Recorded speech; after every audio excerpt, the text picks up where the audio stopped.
وفي رواية مسلم قائمة بأمر الله لا يضرهم من خالفهم أو خذلهم حتى يأتيهم أمر الله وهم ظاهرون على الناس صدق الله العظيم وصدق رسوله الكريم ونحن على ذلك من الشاهدين والشاكرين والحمد لله رب العالمين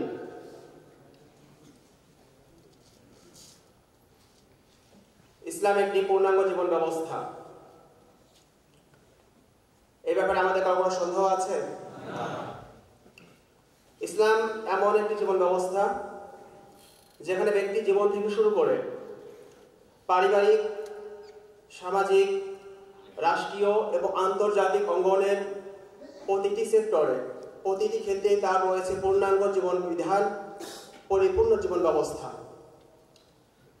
কিন্তু বর্তমান মুসলিম উম্মাহের অধঃপতন, মুসলিম উম্মাহের হীনমন্যতা, মুসলিম উম্মাহের পরাজয়ের কারণে তাদের অন্তরে বদ্ধমূল ধারণা হয়ে গিয়েছে ইসলাম ইবাদত সর্বস্ব। সির্ফ অল্প কিছু ইবাদত, ব্যক্তি জীবনে পরিচালিত কিছু ধর্মীয় আচার এবং কিছু কালচার পালনের নামই দিন। কিন্তু আল্লাহ তাআলা সুস্পষ্ট ভাষায় ঘোষণা করে দিয়েছেন, আল ইয়াউমা আকমালতু লাকুম দীনাকুম, আজকের দিনে তোমাদের জন্য তোমাদের দিন ইসলামকে পরিপূর্ণ ঘোষণা করলাম। একটি দিন তখনই পরিপূর্ণ হয় যখন সে দিনে ব্যক্তি জীবন থেকে নিয়ে আন্তর্জাতিক অঙ্গন পর্যন্ত প্রতিটি ক্ষেত্রে, প্রতিটি সেক্টরে কমপ্লিট পরিপূর্ণ জীবন বিধান থাকে। তো আজকে এই বিধান, আজকে ইসলামকে পরিপূর্ণ জীবন ব্যবস্থা হিসেবে আমরা না মানার কারণে আমরা পশ্চিমী ব্যবস্থা, পশ্চিমা সভ্যতা এবং তাদের যে আদর্শিক কালচার এবং আদর্শিক যে পন্থা রয়েছে সেগুলো গ্রহণ করে মুসলিম উম্মাহ আজ আমরা পরাজয়, আজকে আমরা হীনমন্যতা এবং আজকে আমরা লাঞ্ছনার দ্বার প্রান্ত উপনীত হয়েছি। এই জন্যই মুসলিম উম্মাহ ততদিন পর্যন্ত সম্মান, ততদিন পর্যন্ত ইজ্জত, ততদিন পর্যন্ত বিজয়ের দ্বার প্রান্তে বসতে পারবে না যতদিন না তারা এই পরিপূর্ণ দিনের দিকে ফিরে আসে। নবী করিম সাল্লাল্লাহু আলাইহি ওয়াসাল্লাম অন্য একটি হাদিসের মধ্যে ইরশাদ করেছেন, ইযা তাবায়াতুম বিল আইনা ওয়া আখাযতুম আযনাবাল বাকার ওয়া রাদিতুম বিজ-যার'i ওয়া তারাকতুমুল জিহাদ সাল্লাল্লাহু আলাইকুম যুল্লান লা ইয়ানজিহু আনকুম হাত্তা তারজিউ ইলা দীনি। নবী করিম সাল্লাল্লাহু আলাইহি ওয়াসাল্লাম স্পষ্ট ভাষায় ঘোষণা করেছেন, যখন তোমরা তোমাদের ব্যবসার মধ্যে তোমরা লিপ্ত হয়ে যাবে, সুদী কারবারে তোমরা জড়িত হয়ে যাবে, কৃষি কাজ তোমরা করতে থাকবে, গরুর লেজ আঁকড়ে ধরবে এবং এইটার উপরে তোমরা সন্তুষ্ট থাকবে, ও তারাকতুমুল জিহাদ, এবং আল্লাহর রাস্তায় জিহাদকে তোমরা পরিত্যাগ করবে, সাল্লাল্লাহু আলাইকুম যুল্লান, আল্লাহ তাআলা তোমাদের উপর এমন লাঞ্ছনা, এমন অপমান তোমাদের উপর চাপিয়ে দিবেন, লা ইয়ানজিহু হাত্তা তারজিউ ইলা দীনিকুম, যতক্ষণ না তোমরা তোমাদের দ্বীনের দিকে ফিরে আসো ততদিন পর্যন্ত এই জিল্লত, এই অসম্মান এবং এই লাঞ্ছনা চলতেই থাকবে। আজকের যুগে মুসলিম উম্মাহ যে লাঞ্ছনা, বঞ্চনা এবং যে অপদস্থার শিকার হচ্ছে, এর পিছনে মৌলিক কারণ দুইটি। একটি হলো আদর্শিক এবং আকীদাগত কারণ, আরেকটি হলো সামরিক কারণ। আজকে আমরা আদর্শিক একটি কারণ নিয়ে আলোচনা করব, যেই কারণে লিপ্ত হওয়ার কারণে, যেই কারণ মুসলিম উম্মাহর মধ্যে প্রবেশ করার কারণে বর্তমান মুসলিম উম্মাহ আজ লাঞ্ছনা এবং বঞ্চনার শিকার হচ্ছে। আজকে মুসলিম উম্মাহ মনে করছে যে আমরা শুধুমাত্র মসজিদ, মাদ্রাসা এবং আমরা ব্যক্তিগত নামাজ, রোজা, হজ, যাকাত নিয়েই আমরা সন্তুষ্ট, কিন্তু রাষ্ট্রীয় ব্যবস্থা, শাসন ব্যবস্থা, বিচার ব্যবস্থা এইগুলো চালাবে সেকুলার সিস্টেম। সেকুলারদের মধ্যে ইসলামের কোনো দখল নেই, সেকুলার সিস্টেমে আল্লাহ এবং তার রাসূলের কোনো মূল্য নেই, সেকুলার সিস্টেমে এই দ্বীনের কোনো দাম নেই।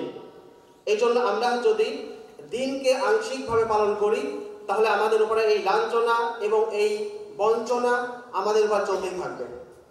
এই জন্য আমরা পরিপূর্ণ দ্বীনে ফিরতে রাজি আছি তো? পরিপূর্ণ দ্বীনে ফেরার ক্ষেত্রে আমাদের বর্তমান যুগের অন্যতম একটি জাহিলিয়া, অন্যতম এক ক্রাইসিস, সেটা হলো আমরা রাষ্ট্রীয় ব্যবস্থার ক্ষেত্রে ইসলামকে বাদ দিয়ে ইসলামকে ডিলেট করে আমরা এমন এক ব্যবস্থা গ্রহণ করেছি যা সরাসরি ইসলামকে উৎখাত করেছে, ইসলামের সাথে সাংঘর্ষিক এবং ইসলামের সে বিরোধিতা করে। আপনি বলেন, শত্রু দেখানো পথে শত্রুকে কখনো বধ করা সম্ভব?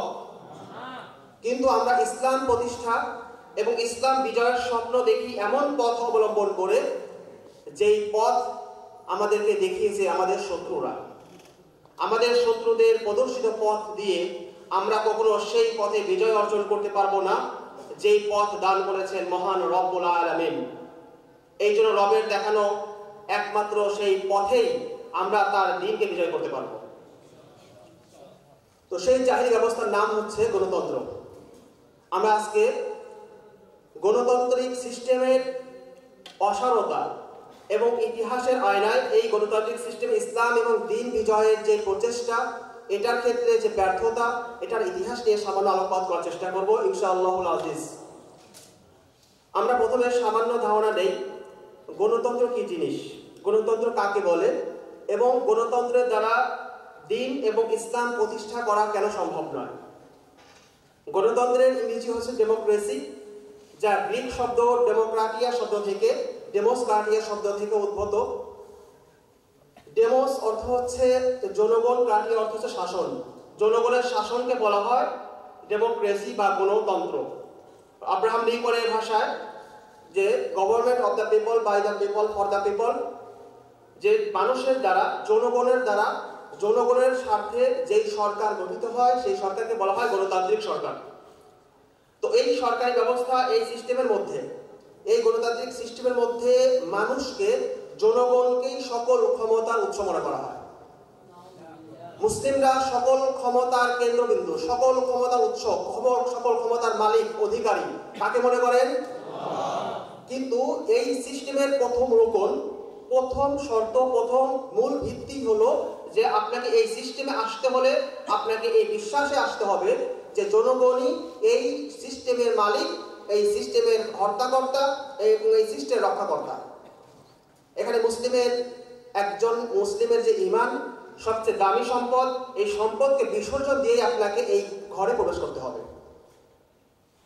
কিন্তু আমরা মনে করি যে গণতন্ত্রের মধ্যে অনেক রদবদল করে, অনেক পরিবর্তন করে এটাকে হয়তো ইসলামীকরণ করা যায়। এটা একটা মারাত্মক ধোঁকা। গণতন্ত্র কেন ধোঁকা? আমরা দুইটা পয়েন্ট আলোচনা করি। একটা হলো গণতন্ত্রের প্রবলেম, আর একটা হচ্ছে গণতন্ত্রকে ইসলামীকরণের প্রবলেম। গণতন্ত্রের প্রবলেম দুইটা। একটি হচ্ছে গণতন্ত্র মূলত গণতন্ত্র না। এটা প্লেটোর পরে এরিস্টটল থেকে শুরু করে যুগে যুগে অসংখ্য দার্শনিক গণতন্ত্রের দুর্বলতা, গণতন্ত্রের সমস্যাগুলো তারা সবিস্তারে আলোচনা করেছেন। তারা কেউ মুসলিম ছিলেন না। অমুসলিম দার্শনিক যারা, তারা পর্যন্ত গণতন্ত্রের সমস্যা, প্রবলেম এবং এটা যে মানুষের জন্য উপযুক্ত না, এটা সবাই স্বীকার করেছেন। অ্যারিস্টটলের ভাষায় গণতন্ত্র হচ্ছে দুর্বল এবং স্বৈরাচারদের একটা শাসন ব্যবস্থা, দুর্বলদের উপরে দমন পীড়নমূলক স্বৈরাচার এলিট শ্রেণীর একটা জীবন ব্যবস্থা। কারণ এখানে আপনার থেকে ভোট নেওয়া হয়, আপনার থেকে সমর্থন নেওয়া হয়, এমন সিস্টেমে নেওয়া হয় জাস্ট একটা ক্ষমতায় যাওয়ার সিঁড়ি। কিন্তু তারা গিয়ে যে আইন প্রণয়ন করে, তারা গিয়ে যে সকল পদ্ধতি অবলম্বন করে, সেখানে জনগণের অংশীদারত্ব কতটুকু আছে। একটা উদাহরণ দিয়ে ক্লিয়ার হবে। গণতন্ত্রের মধ্যে বলা হয় অধিকাংশ সংখ্যাগরিষ্ঠের মতের ভিত্তিতে যে কোনো আইন বাস্তবায়ন করা হয়, যে কোনো আইন পাশ করানো হয়। আদৌ কি গণতন্ত্রের মধ্যে অধিকাংশ সংখ্যাগরিষ্ঠ মতের কোনো মূল্য রয়েছে? এখানে যদি অডিয়েন্সে যদি 500 জন লোক থাকে এবং আমি যদি আপনাদেরকে 10টি অপশন দিই, 10টি অপশনের মধ্যে যদি 100 জন একটা অপশন গ্রহণ করে আর বাকি 9টা অপশন, বাকি 400 জন মিলে, কেউ 50 জন একটা অপশন, কোথাও 60 জন একটা অপশন, কোথাও 70 জন একটা অপশন, কোথাও 10 জন, কোথাও 5 জন, এভাবে মিলিয়ে 400 জন নিলেন 9টা আর 100 জন নিল একটা অপশন। আমি বললাম 10টা জিনিস আপনাদেরকে দেওয়া হবে, 10টা জিনিস যেমন একটা, আপনারা কে নেবেন? তো এখানে 100 জন একমত হলো যে আমরা আপেল নেব। বাকি কেউ বললো আমি কমলা নেব, কেউ বললো আমি পেয়ারা নেব, কেউ বললো আমি আম নেব, কেউ বললো আমি আনারস নেব। তো 400 জন 9টা মত, 9টা ভাগে বিভক্ত হলো। আর 100 জন তারা বললো যে আমরা আপেল নেব। তো আপনি বলেন যে এখানে যখন ভোট গণনা করা হবে, 9টা ব্যালট পেপার এবং 9টা বক্স আলাদা করার পর সংখ্যাগরিষ্ঠ কারা হবে? আপেল। এখন আপনারা চিন্তা করে দেখেন, আপনার অডিয়েন্সের মধ্যে 100 জন বেশি না 400 জন বেশি? 400 বেশি, কিন্তু পাস হচ্ছে কোনটা? 100 জন। এটা হচ্ছে গণতন্ত্রের প্রথম ধোঁকা। আপনাকে সিস্টেমিকভাবে এমন অনেকগুলো দল, অনেকগুলো সিস্টেম ভাগ করে দেওয়া হবে, জনগণকে ভাগ করা হবে। ভাগ করার মধ্যে আপনি কখনো পুরা দলকে অর্ধেক অর্ধেক করা হয় না, কখনো 4টা দল, 5টা দল, 6টা দল, 14 দল, 20 দল জোট, নাম শুনেছেন তো? এই যে জোটগুলো হয়, ভোটগুলো হয়, তো এইগুলো সব এভাবে ভাগ হয়। ভাগ হওয়ার পরে পুরা দেশের মধ্যে দেখা যায়, হতে পারে দেশে যদি 18 কোটি জনগণ থাকে, হয়তো এই সরকারের পক্ষে ভোট করেছে হয়তো 5 কোটি, বাকি 13 কোটি লোক এই সরকারকে চায় না। কিন্তু সিস্টেমিক ভাবে এমনভাবে এই ভোটগুলোকে ভাগ করা হয় যে 5 কোটি এই কথাগুলোকে বলা হয় সংখ্যাগরিষ্ঠের মত। তো প্রথমত গণতন্ত্র এটা শাব্দিকভাবে জনগণের সরকার, অধিকাংশ মানুষের কথা, সংখ্যাগরিষ্ঠের মত, এই কথাটাই হলো ভুয়া কথা। তাহলে গণতন্ত্রের যে প্রথম যে ধারণা, অধিকাংশ মানুষের মতের ভিত্তিতে আইন, অধিকাংশ মতের ভিত্তিতে শাসন ব্যবস্থা, এটাই সঠিক নয়, এটা একটা সর্বৈব মিথ্যা, এটা একটা স্পষ্ট ভুয়া কথা। 2 নম্বর ভুয়া, 2 নম্বর ভুল। গণতান্ত্রিক সিস্টেমের 2 নম্বর ভুল হলো এই সিস্টেমে জনগণের রায়, জনগণের মত, এগুলোকে গ্রহণ করা হয় না, উপেক্ষা করা হয়। কখনো গ্রহণ করা হয় না। এরা জাস্ট আপনাদের একটা ভোট নিয়ে তারা ক্ষমতায় যাওয়ার একটা মাধ্যম হিসেবে গ্রহণ করে, কিন্তু ক্ষমতায় যাওয়ার পর আপনাকে চেনে না। যেই লোকটি গতকাল আপনার কাছে ছিল, সেই লোকটি ভোটে ক্ষমতা নির্বাচিত হওয়ার পর তার সাথে আর আপনার সম্পর্ক নেই। আপনার কথা, আপনার মত, আপনার চাহিদা, আপনার প্রয়োজন, এটাকে কখনো সে দেখবে না। নিজের যে চাহিদা, নিজের যে সিন্ডিকেট, নিজের যে দুর্নীতি, নিজের যে ক্ষমতা অপব্যবহার, এইগুলো দিয়েই সে নিজের কথা বলে যে জনগণের ভোটে নির্বাচিত, জনগণের এজেন্ডা আমি বাস্তবায়ন করছি। যখন 2003 সালে আমেরিকা ন্যাটো জোটের তত্ত্বাবধানে, ন্যাটো জোটের মাধ্যমে তারা ইরাকে আক্রমণ করলো, তখন ব্রিটিশ, ইংল্যান্ডে, ইতালিতে, ফ্রান্সে লক্ষ লক্ষ লোক মাঠে নেমে এসেছিল। কোনো কোনো পাওয়া যায়, রিপোর্টে পাওয়া যায় যে কোনো কোনো জায়গায় 60 লক্ষাধিক লোকের জমায়েত হয়েছিল। কিন্তু শারন এবং ওই সময়ে যারা আমেরিকা এবং ইংল্যান্ডের প্রেসিডেন্ট ছিল, তারা এই সকল জনমত উপেক্ষা করে তাদের যে আগ্রাসন, মুসলিমদের বধ এবং মুসলমান নিধন করার যে এজেন্ডা, সেগুলো তারা বাস্তবায়ন করে গিয়েছে। জনগণের কথা তাদের শোনার সময় হয়নি। এই জন্য এই গণতন্ত্র পুরা পৃথিবীকে, শুধু মুসলিম উম্মাহকে না, পুরা পৃথিবীকে এক ধোঁকার মধ্যে রেখে দিয়েছে। এই জন্য গণতন্ত্রের এই ধোঁকা, এটা সুস্পষ্ট। 2 নম্বর পয়েন্ট, ইসলামিক দৃষ্টিকোণ থেকে গণতন্ত্রের সমস্যা 2টা। একটি হচ্ছে কুফুর, আর একটা শিরক। শিরক কিভাবে? আপনি যখন আপনার ভোটের মাধ্যমে কোনো একজন প্রতিনিধিকে সাংসদ বানান, একজনকে আপনি জনপ্রতিনিধি হিসেবে নিয়োগ দেন, তখন সে সংসদে গিয়ে কি করে? সংসদে গিয়ে সে তাশরিয়া, আইন প্রণয়ন করে। আর আইন প্রণয়নের ক্ষেত্রে তার কোনো বাধা নেই। সে যে কোনো আইন, সে যে কোনো বিধান তার তৈরি করার সর্বময় ক্ষমতা দেওয়া হয়, এক কথায় সার্বভৌমত্ব দেওয়া হয়। আর এই সার্বভৌমত্বের দ্বারাই সে আল্লাহ এবং তার রসুলের বিরুদ্ধে, কোরআন এবং হাদিসের বিরুদ্ধে, আল্লাহ এবং তার রসুলের বিরুদ্ধে, দ্বীনের বিরুদ্ধে অসংখ্য আইন প্রণয়ন করে। এটা হচ্ছে আশিরক ফিত তাশরিয়, আইন প্রণয়নের ক্ষেত্রে আল্লাহ তাআলাকে শরীক, আল্লাহ তাআলা শরীক ঘোষণা করা। আইন দেওয়ার ক্ষমতা একমাত্র কার? আলা লাহুল খালকু ওয়াল আমর। শুনে রাখো, যিনি সৃষ্টি করেছেন, বিধান দেওয়ার ক্ষমতা একমাত্র তার। তাহলে সৃষ্টি যার, বিধান দেওয়ার ক্ষমতাও একমাত্র তার।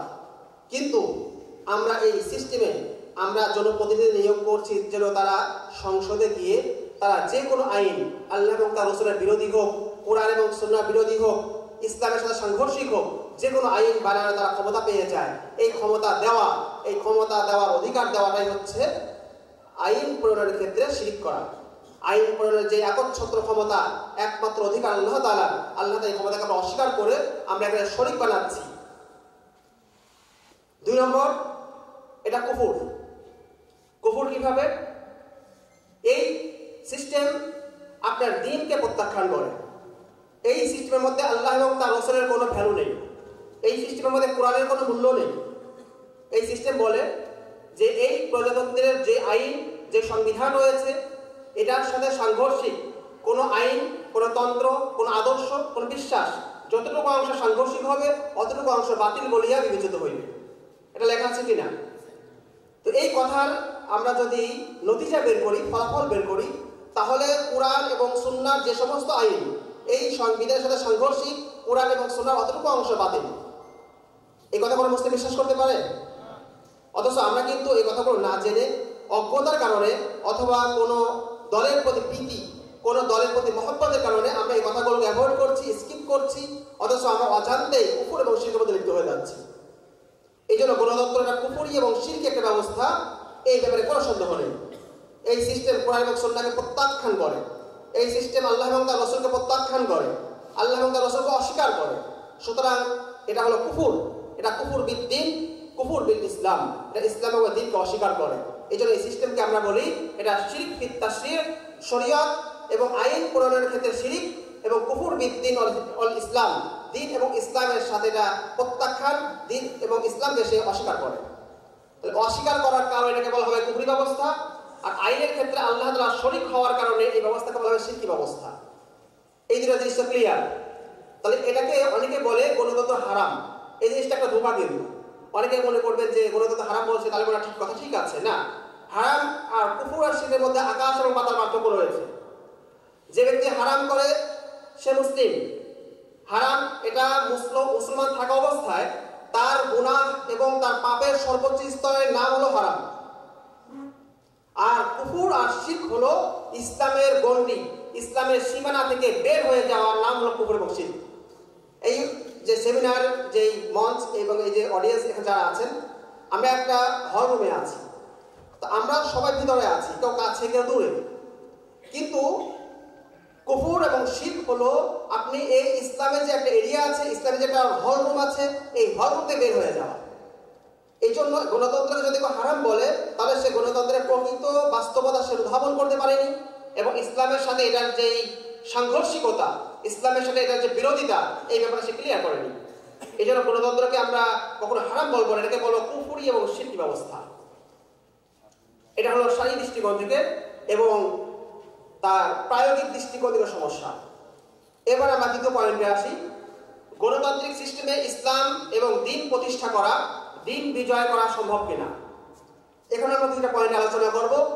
একটা হলো শারীরিক দৃষ্টিকোণ থেকে এটা জায়েজ বা বৈধ কিনা, আর একটা পয়েন্ট হলো যারা করতে গিয়েছেন এই পদ্ধতিতে, তারা দ্বীন বিজয় করতে গিয়েছেন, তাদের পরিণতি কি হয়েছে।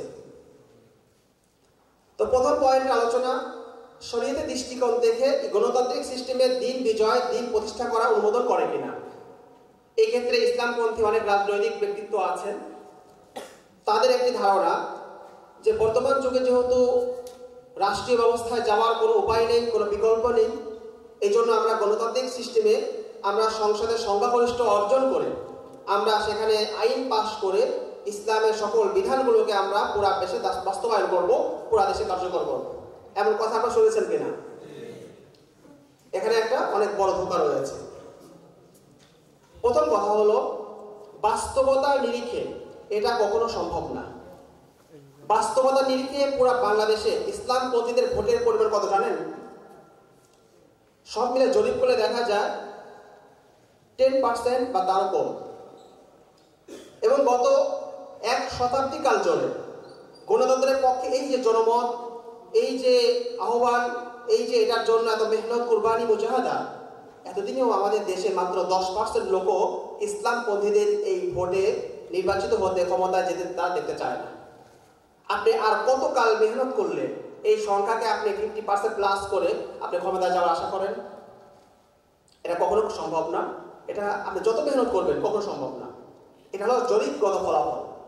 2 নম্বর পয়েন্ট, আমরা যদি জরিপগতভাবে যদি আমরা বলি যে হ্যাঁ সংখ্যাগরিষ্ঠ আমরা হয়ে যাব, আমরা একসময় দাওয়াত দিতে দিতে মানুষকে বোঝাতে বোঝাতে আমরা একসময় সংখ্যাগরিষ্ঠ হয়ে যাব, আমি মেনে নিলাম, আপনার কথা মানলাম যে হ্যাঁ আমরা একসময় দাওয়াত দিতে বোঝাতে বোঝাতে মানুষকে বোঝাতে পারবো যে আমরা এই পদ্ধতিতে যদি আমরা ক্ষমতায় যেতে পারি তাহলে আমরা ইসলাম এবং দ্বীন প্রতিষ্ঠা করব। কিন্তু এই জায়গাটা আর একটা সমস্যা হলো, এই গণতন্ত্রের রব, এই গণতন্ত্রের প্রভু, এই গণতন্ত্রের যারা মালিক তারা কারা? পশ্চিমা বিস্মিত। পশ্চিমা বিশ্ব আপনাকে থাকতে দিবে না। আমি যখন দ্বিতীয় আলোচনায় আমরা যখন আলোচনা করব যে গণতান্ত্রিক দলগুলোর ইতিহাস এবং তাদের মর্মান্তিক পরিণতির যে ইতিহাস, ওটা শুনলে ক্লিয়ার হবে ব্যাপারটা, যে আপনি যখন সংখ্যাগরিষ্ঠ অর্জন করবেন, আপনি যখন অধিকাংশ মানুষকে বোঝাতে সক্ষম হবেন, এরপরও আপনাকে ক্ষমতা যেতে দেওয়া হবে না। 2 নম্বর পয়েন্ট। 3 নম্বর পয়েন্ট আছে। 3 নম্বর পয়েন্ট হলো যে আপনি আমেরিকা, ইংল্যান্ড, রাশিয়া, ব্রিটেন সবাইকে আপনি পরাজিত করলেন, আপনি সবাইকে দমাতে পারলেন, রাজনৈতিক কূটনৈতিকভাবে তাদেরকে আপনি আশ্বস্ত করতে পারলেন যে আপনি ক্ষমতায় যাচ্ছেন। ক্ষমতায় গেলেন, ক্ষমতায় যাওয়ার পর প্রবলেম কি? ক্ষমতায় যাওয়ার পর যখন আপনি ওই সংসদে যাবেন তখন 2টা প্রবলেম। একটা হচ্ছে ফার্স্টে আপনি কুফরির দরজা দিয়ে এই ঘরে প্রবেশ করতে হবে।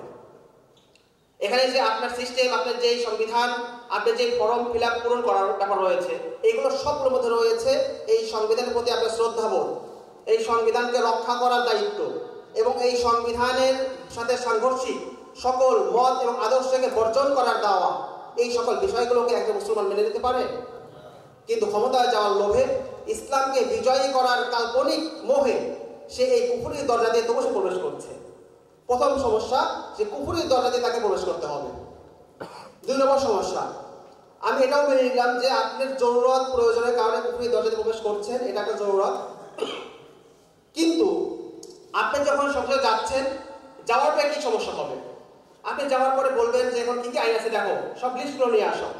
এখানে মদ, পতিতালয়, দুর্নীতি, মিথ্যা, বাজার সিন্ডিকেট, সুদ, এই ধরনের অনেকগুলো ইসলাম বিরোধী বিভিন্ন কার্যকলাপ, বিভিন্ন ইসলাম বিরোধী সমস্যাগুলো আপনি চিহ্নিত করলেন। এরপর আপনি খসড়া করলেন যে আইনগুলোকে বাতিল করতে হবে, ইসলামী আইনকে বাস্তবায়ন করতে হবে।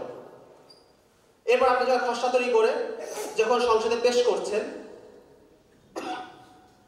তখন পুরা সংসদ নীরব থাকে এবং স্পিকার সেই খসড়া কপিটি তাকে পড়ে শোনানো হয়, সবাইকে পড়ে শোনানো হয়। পড়ার পর তাকে বলা হয়, সবাইকে বলা হয় আপনারা এখানে হ্যাঁ ভোট না ভোট দান করুন। এমনটাই ধরনের সিস্টেম। তো আপনি যখন একটা সিস্টেম বললেন যে সুদ আজকে থেকে হারাম ঘোষণা করা হলো, পুরা দেশের সুদকে আজকে থেকে নিষিদ্ধ ঘোষণা করা হলো, আজকে থেকে পুরা দেশের পতিতালয়, জিনা, ব্যভিচারকে নিষিদ্ধ ঘোষণা করা হলো, খসড়া তৈরি করলেন। তৈরি করার পর আপনি যখন সংসদে এটাকে উপস্থাপন করছেন এবং সাংসদদের থেকে আপনি রায় নেওয়ার জন্য যখন তাদের দিকে তাকাচ্ছেন, এই রায় নেওয়া, অনুমোদন নেওয়াটাই হচ্ছে বড় কুফর। এটা অনেকে বুঝতে পারেন। আল্লাহ তাআলা বলেছেন, আউযু বিল্লাহি মিনাশ শাইতানির রাজিম, ওয়া মা কানা লিল মুমিনি ওয়া লা মুমিনাতিন ইযা কাদাল্লাহু ওয়া রাসূলুহু আমরান আন ইয়াকুনা লাহুমুল খিয়ারাতু মিন আমরিহিম ওয়া মান ইয়াসিল্লাহু ওয়া রাসূলাহু ফাকাদ দাল্লা দালালান মুবিনা।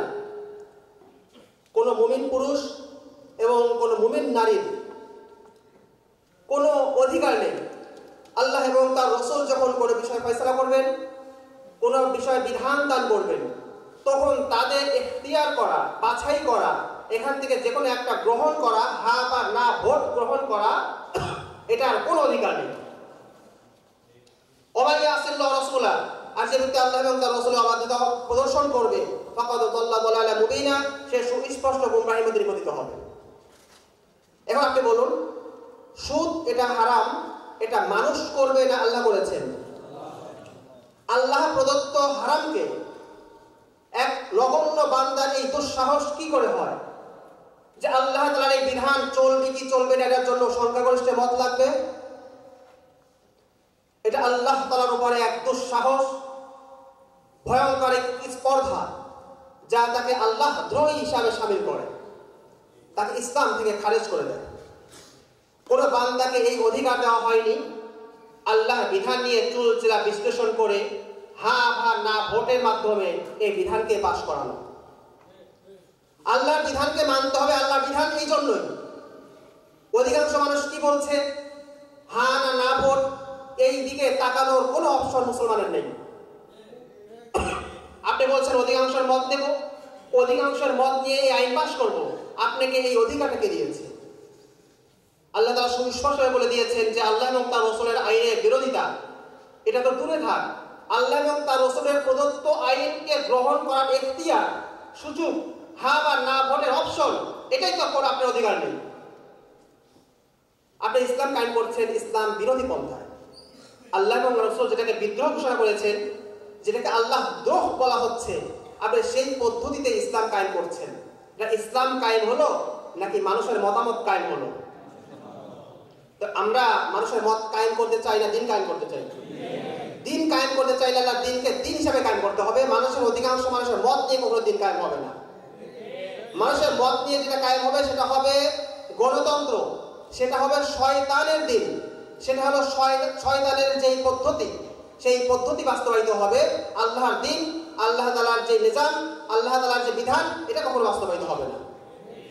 এই জন্য সংসদীয় পদ্ধতিতে বর্তমান প্রচলিত ধারায় দিনকে বিজয় করা, দিনকে প্রতিষ্ঠিত করা, আল্লাহর আইনকে কার্যকর করা, এটা কখনো ইসলাম অনুমোদন করে না। এটা হচ্ছে সরাসরি আল্লাহ তাআলার সঙ্গে বিদ্রোহের শামিল, আল্লাহ তাআলার সঙ্গে সরাসরি বেয়াদবি, গোস্তাখি, আল্লাহ তাআলার সঙ্গে দ্রোহ বিদ্রোহের শামিল। কোনো মুসলিম কখনো আল্লাহ তাআলার বিধান নিয়ে এভাবে কাজ করতে পারে না। 2 নম্বর ভয়ঙ্কর সমস্যা দেখেন, আপনার ক্ষমতার মেয়াদ কতদিন? কোথাও 4 বছর, কোথাও 5 বছর। 4 বা 5 বছর এই আইনের মেয়াদ কতদিন থাকবে? 4 বা 5 বছর। যে দেশে 4 বছর, 4 বছর অথবা 5 বছর। এরপরে আপনি ক্ষমতা আসা নিশ্চিত না অনিশ্চিত? অনিশ্চিত। আপনি যদি ক্ষমতা না আসেন, পরবর্তী যখন আরেকটা দল আসবে, সেকুলার কোনো দল, সে এসে এই আইনটা রাখবে, এই আইনকে সে লাথি মেরে ফেলে দিবে। আপনি বলের মধ্যে, কোর্টের মধ্যে এমন বল রাখছেন যে বলের মধ্যে আল্লাহ লেখা রয়েছে, এই বলকে একবার লাথি মারছে, একবার ওদিকে একবার এইদিকে। আপনি আল্লাহর দিনকে কি খেলনা বস্তু মনে করেন? এটা কি খেলনা বস্তু? একবার কখনো এই কোর্টে আমি লাথি মারবো, ওই পাশে যাবে, আবার ওই পাশে খেলোয়াড় পাশে লাথি মারবে, এই পাশে আসবে। আল্লাহর দিন এটা কিয়ামত পর্যন্ত বলবৎ থাকবে। মুসলিমদের হৃদয়ে এটার মর্যাদা, এটার আজমত, এটার সম্মান তা কিয়ামত, তা মৃত্যু পর্যন্ত এটা প্রতিষ্ঠিত থাকবে। এই জন্য এটা কখনো আমরা সংসদের কোর্টে এটাকে পেশ করতে চাই না যে 5 বছরে এক সরকার সেটাকে বাস্তবায়ন করবে, আর এক সরকার সেটা ডিলিট করে দিয়ে এটাকে লাথি মেরে ফেলে দিবে, আবার সেকুলার আইন, শয়তানের আইন বাস্তবায়ন করা হবে।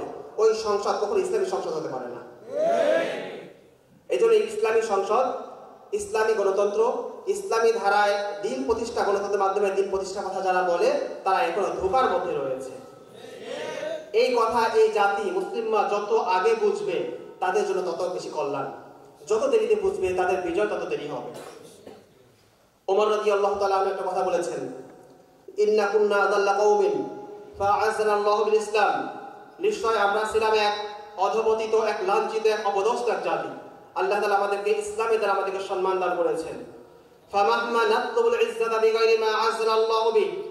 সুতরাং আমরা যখনই এমন কোন পন্থায় আমরা ইজ্জত এবং সম্মান তালাশ করব, যেই পদ্ধতিতে আল্লাহ তাআলা আমাদেরকে ইজ্জত দান করেছেন, এটা ভিন্ন অন্য কোন পদ্ধতিতে, আযাল্লানাল্লাহ, আল্লাহ তাআলা আমাদেরকে আগের মতো আবার আমাদেরকে লাঞ্ছনা এবং অপমান চাপিয়ে দিবেন।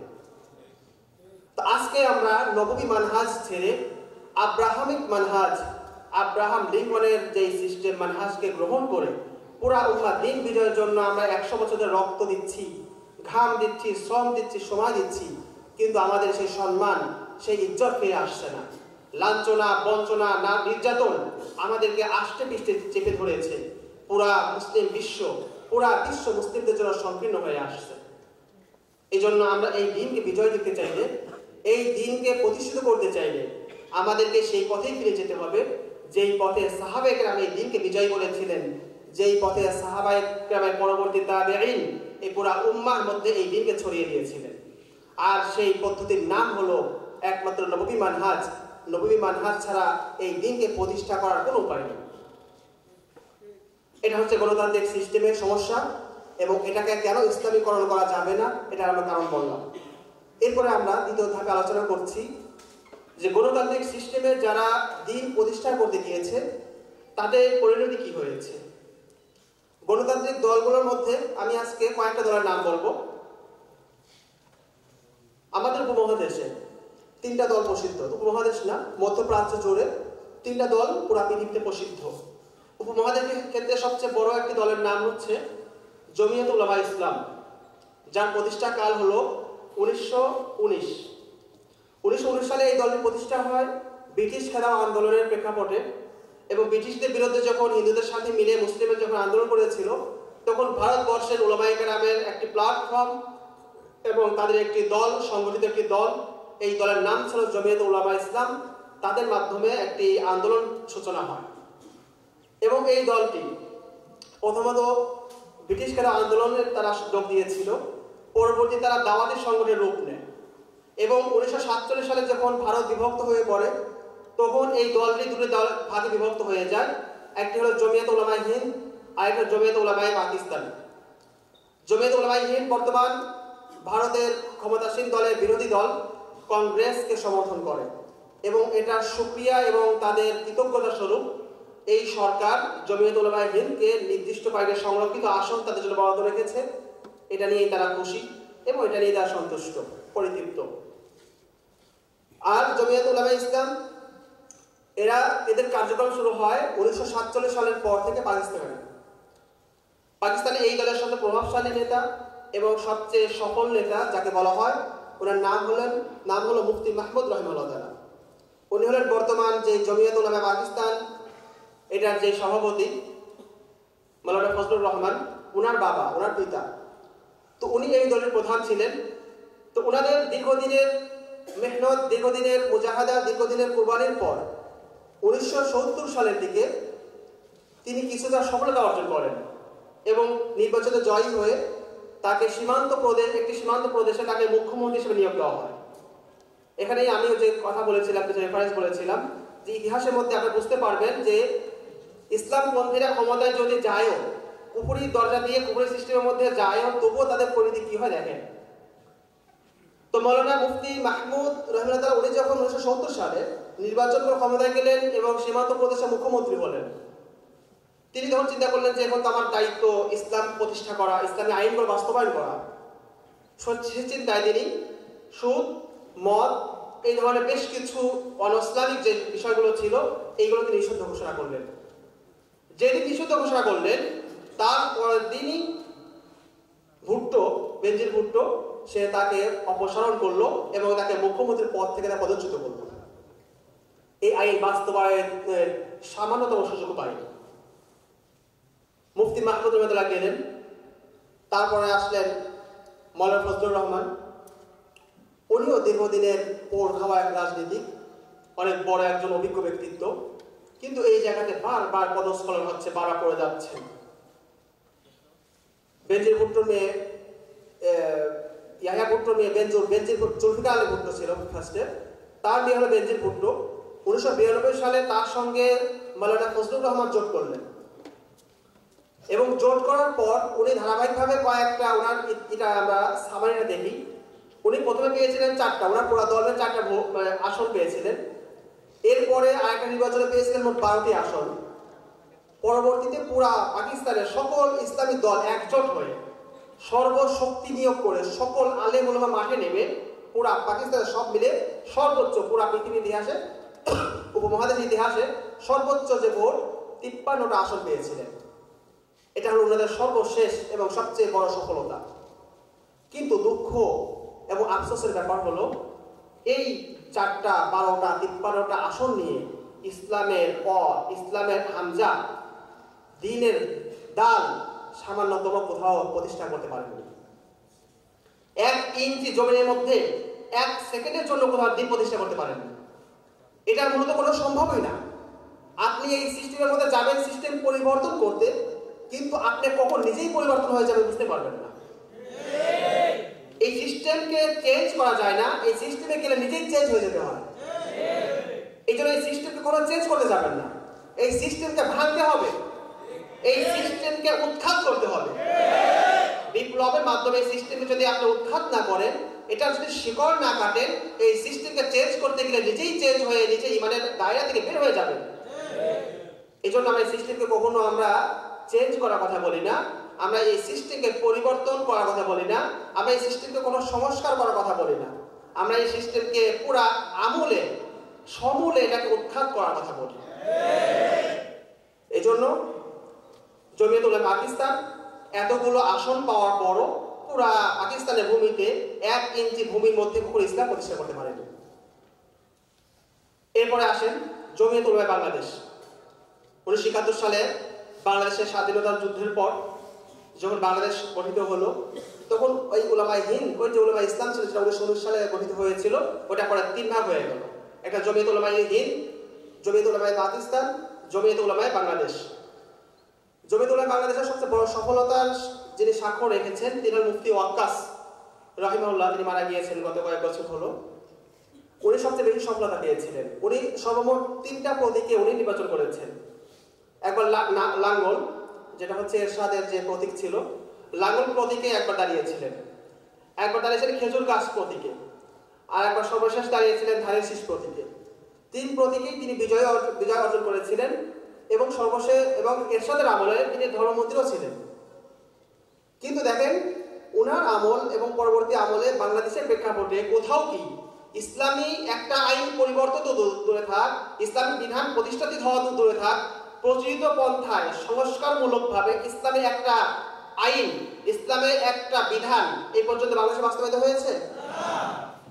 তো যেখানে প্রচলিত ধারায় সংস্কার করাই সম্ভব হয়নি, সেখানে আপনি পুরো সিস্টেমের বিরুদ্ধে বিদ্রোহ করে পুরো সিস্টেমকে বিপ্লবী পদ্ধতিতে আপনি উল্টিয়ে দিয়ে দিন কিভাবে প্রতিষ্ঠা করবেন? উম্মা, আমাদের এটা বুঝতে হবে।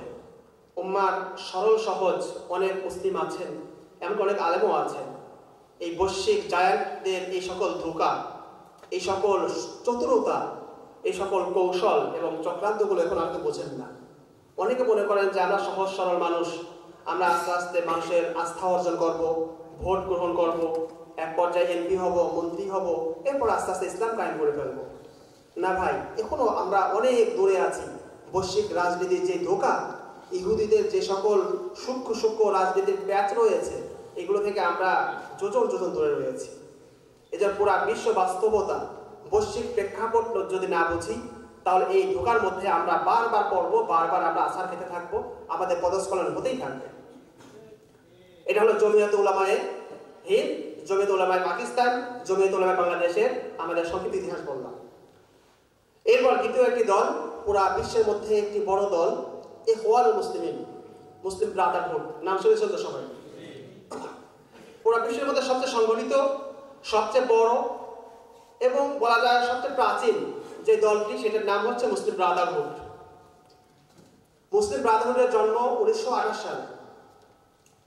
এই দলটির জন্মের সূচনাকালে এদের যে স্লোগান ছিল সেটা ছিল জিহাদ, তারবিয়াত, দাওয়াত। এই 3টা মূলনীতি, এই 3টা স্লোগানকে সামনে রেখে ইখওয়ানুল মুসলিমিন, মুসলিম ব্রাদারহুড একটি দল প্রতিষ্ঠিত লাভ করে। এই দলের প্রতিষ্ঠাতা হলেন হাসানুল বান্না, প্রখ্যাত দায়ী, মিশরের প্রখ্যাত দায়ী হাসানুল বান্না রাহিমাহুল্লাহ। উনি 1928 সালে এই দলটি প্রতিষ্ঠা করেন। এই দলটি প্রতিষ্ঠাকালে সূচনার লক্ষ্য ছিল কিন্তু ভালো। তাদের মেইন উদ্দেশ্য ছিল যেই 3টা স্লোগান বললাম, জিহাদ, তারবিয়াত এবং দাওয়াত, এই 3টার মাধ্যমে আস্তে দিনকে বিজয়ী করা, দিনকে প্রতিষ্ঠা করা। এটা ওনাদের প্রথম মানহাজটা মোটামুটি ঠিক ছিল। এবং এটার প্রেক্ষাপটে 1948 সালে যখন ইসরায়েল কর্তৃক ফিলিস্তিনের ভূখণ্ড দখল করা হয় এবং পুরা মুসলিম উম্মাহ যখন তাদের বিক্ষুব্ধ হয়ে ওঠে, তখন মিশর থেকে এই ইসরায়েলের বিরুদ্ধে সর্বপ্রথম সশস্ত্র আন্দোলন এবং সশস্ত্র তাদের প্রতি যেই মিছিল এবং তাদের প্রতি যে একটি দল গিয়েছিল যুদ্ধ করতে, সেই দলটির নাম হল মুসলিম ব্রাদারহুড। এবং এটার কারণে ওই সময় মিশরের যে শাসক ছিল তারা ছিল ইসরায়েলের সেবা দাস, ইসরায়েলের সাথে তাদের সম্পর্ক, আমেরিকার সাথে সম্পর্ক ছিল। সেই সূত্রে তারা মুসলিম ব্রাদারহুডকে দমন করা শুরু করলো এবং 1949 সালে রাজা ফারুক কর্তৃক এক মিছিলে ভয়ঙ্কর গোলাবর্ষণের মাধ্যমে প্রতিষ্ঠাতা হাসানুল বান্না রাহিমাহুল্লাহ তাআলাকে শহীদ করে দেওয়া হয়। তো এরপর মুসলিম ব্রাদারহুড তারা তাদের কার্যক্রম চালিয়ে যেতে থাকে এবং 1952 সালে এই মুসলিম ব্রাদারহুডের সাহায্য এবং তাদের সহযোগিতা নিয়ে প্রেসিডেন্ট নাজিব তিনি আবার ক্ষমতায় আসেন। তো মিশরের প্রেসিডেন্ট নাজিব তিনি আবার মুসলিম ব্রাদারহুডের সহযোগিতায় ক্ষমতায় আসার কারণে তিনি তাদের প্রতি কিছুটা দয়ালু, তাদের প্রতি কিছু সহমর্মী ছিলেন এবং তাদের প্রতি কিছুটা ছাড় দিয়েছিলেন। তো সেই সুযোগে মুসলিম ব্রাদারহুড তাদের কার্যক্রম আবার শুরু করে। কিন্তু নাজিবের পর যখন জামাল আব্দুল নাসের, মিশরের এক কুখ্যাত শাসক, এক ভয়ঙ্কর এক জালিম শাসক জামাল আব্দুল নাসের যখন ক্ষমতায় আসে, সে আসার প্রথম দিকেও এরকম ইখওয়ানের প্রতি তাদের দরদ এবং মায়া ছিল। কিন্তু দ্বিতীয় পর্যায়ে গিয়ে সে মনে করলো ইখওয়ান যদি এভাবে আস্তে আস্তে তাদের কার্যক্রম বাড়তে থাকে তাহলে এক পর্যায়ে এরাই আমাদের জন্য হুমকি হয়ে যাবে। এই চিন্তায় সে ইখওয়ানকে দমন করা শুরু করলো। এবং জামাল আব্দুল নাসেরের আমলে সৈয়দ কুতুব রহিমাহুল্লাহ তাআলাকে শহীদ করা হয়, ফাঁসি দেওয়া হয়। এরপর মুসলিম ব্রাদারহুডের সকল নেতাদেরকে জেল, অনেকে ফাঁসি, অনেকেই বন্দী করা হলো এবং তাদের কার্যক্রম স্থিমিত হয়ে আসছিল। এরপর 1973 সালে যখন আনোয়ার সাদাত, নোবেল জয়ী মুসলিম বিশ্বের মধ্যে যাকে প্রথম নোবেল জয়ী হিসেবে বলা হয়, তো আনোয়ার সাদাত যখন ক্ষমতায় আসলো এবং সে আসার পরে মুসলিম ব্রাদারহুডের সাথে আমার সম্পর্ক ভালো ছিল, কিন্তু 1973 সালে যখন ইসরায়েলের সঙ্গে মিশরের একটা ঐতিহাসিক যুদ্ধ হয়, যে যুদ্ধে মিশর সহ আরব বিশ্বের অধিকাংশ রাষ্ট্র পরাজিত হয়েছিল এবং ওই যুদ্ধের শেষ পরবর্তীতে আমেরিকার মধ্যস্থতায় ডেভিড ক্যাম্প নামে একটি চুক্তি হয়, যে চুক্তির আওতায় ইসরায়েল বর্তমান ফিলিস্তিনের অধিকাংশ রাষ্ট্র দখল করে এবং মিশরের একটি অঞ্চলকেও সে নিয়ে নেয়। এটা লম্বা একটি আলোচনা। তো এই ঘটনার প্রেক্ষাপটে তখন মুসলিম ব্রাদারহুড তারা আনোয়ার সাদাত ওনার বিরোধিতা করেন, কিন্তু এই বিরোধিতা আনোয়ার সাদাত গ্রহণ করতে না পেরে তারা আবারও দমন পীড়ন শুরু করে। এইভাবে 1980 সালে আসলো হোসনি মুবারক। হোসনি মুবারক আসার পরেও তাদের দমন পীড়ন কার্যক্রম চলতে থাকে এবং সর্বশেষ দীর্ঘ কয়েক যুগ ধরে এই দমন পীড়ন সহ্য করে হজম করে তারা সর্বশেষ 2012 সালে তারা রাষ্ট্রীয় ক্ষমতায় তারা উত্তীর্ণ হয় ডক্টর মুরসি রহমাতুল্লাহর মাধ্যমে।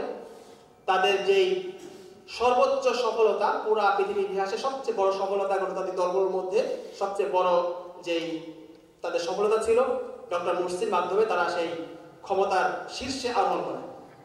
কিন্তু দুঃখের বিষয়, জুন মাসে তারা ক্ষমতা আরোহণ করে, কিন্তু 1 বছর 1 মাস পর 2013 সালের 3রা জুলাই সেনা কু ঘটিয়ে ডক্টর মুরসি এবং তার দলকে নিষিদ্ধ করা হয় এবং তাদের অধিকাংশ নেতৃত্ববৃন্দকে বন্দী করা হয় এবং তাদের অনেককে ফাঁসি পর্যন্ত দেওয়া হয়। এই হচ্ছে গণতান্ত্রিক দলের সর্বোচ্চ সফলতার শেষ পরিণতি ছিল। এরপর আসেন জামাতে ইসলাম। জামাতে ইসলাম বাংলাদেশ, পাকিস্তান, ভারতে তাদের কার্যক্রম চালু আছে। এদের জন্ম 1941 সালে।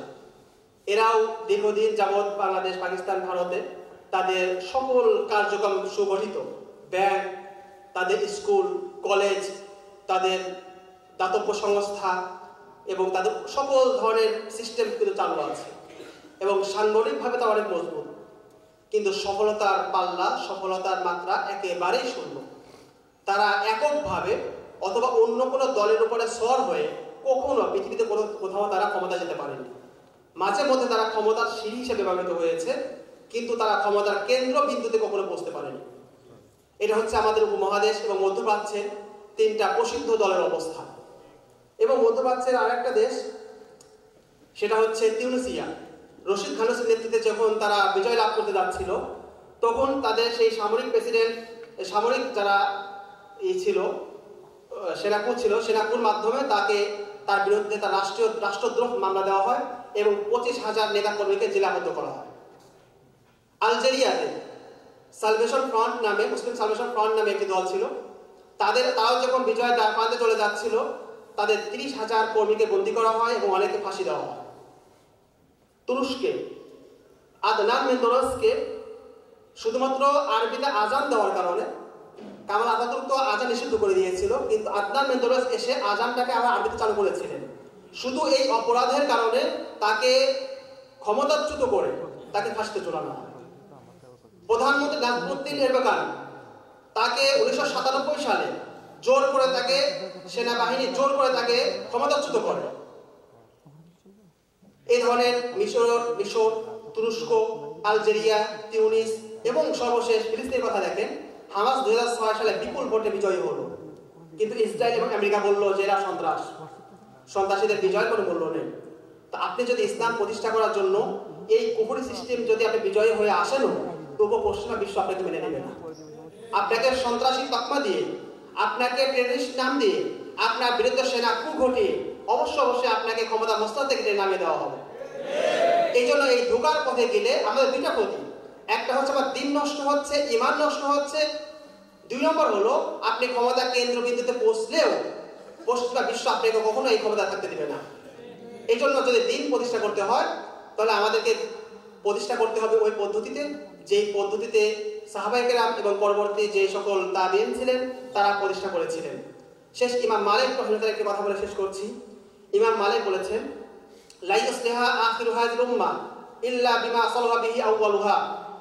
এই উম্মার শেষ ভাগের লোকেরা কখনো সফল হতে পারবে না, কোনো পদ্ধতি অবলম্বন করে সফল হতে পারবে না যতক্ষণ না তারা ওই পদ্ধতি অবলম্বন করবে যেই পদ্ধতি, যেই সিস্টেম, যেই মানহাজ প্রথম যুগের মুসলমানরা গ্রহণ করেছিল।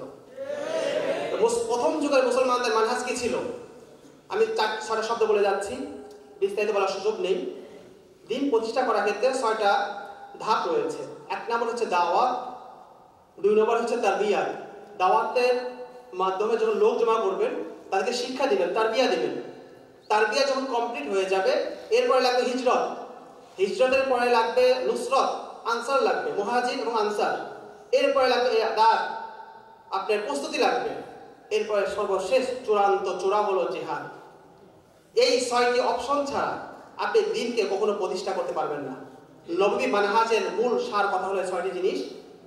একটা হচ্ছে দাওয়াত, তারবিয়া, নুসরত, হিজরত, নুসরত, ইআদাদ এবং জিহাদ। এই 6টি অপশনই হচ্ছে নবী মানহাজের সার কথা। আমরা যদি নবী মানহাজের দিন প্রতিষ্ঠা করতে চাই, আমরা দাওয়ার কার্যক্রম, আমাদের প্রথম ধাপে আমরা আছি, আমরা দাওয়াতের কার্যক্রমকে আরো জোরালো করতে হবে। দাওয়াতের মাধ্যমে আমরা যখন আমরা সব লোক জমায়েত করব, তারবিয়া দিয়ে, শিক্ষা দিয়ে আমাদেরকে রিজাল তৈরি করতে হবে, লোক তৈরি করতে হবে, উম্মাহ তৈরি করতে হবে। এরপরে হিজরত, নুসরত, ইআদাদ, জিহাদের মাধ্যমে আমরা পুরা পৃথিবীতে ইনশাআল্লাহ তাআলা দিন প্রতিষ্ঠা করার ইনশাআল্লাহ সেই চেষ্টা এবং সেই প্রতিজ্ঞা আমরা করব।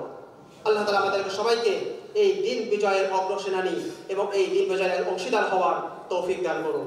ওয়া আখিরু দাওয়ানা আলহামদুলিল্লাহি রাব্বিল আলামিন। আসসালামু আলাইকুম ওয়া রাহমাতুল্লাহি ওয়া বারাকাতুহু।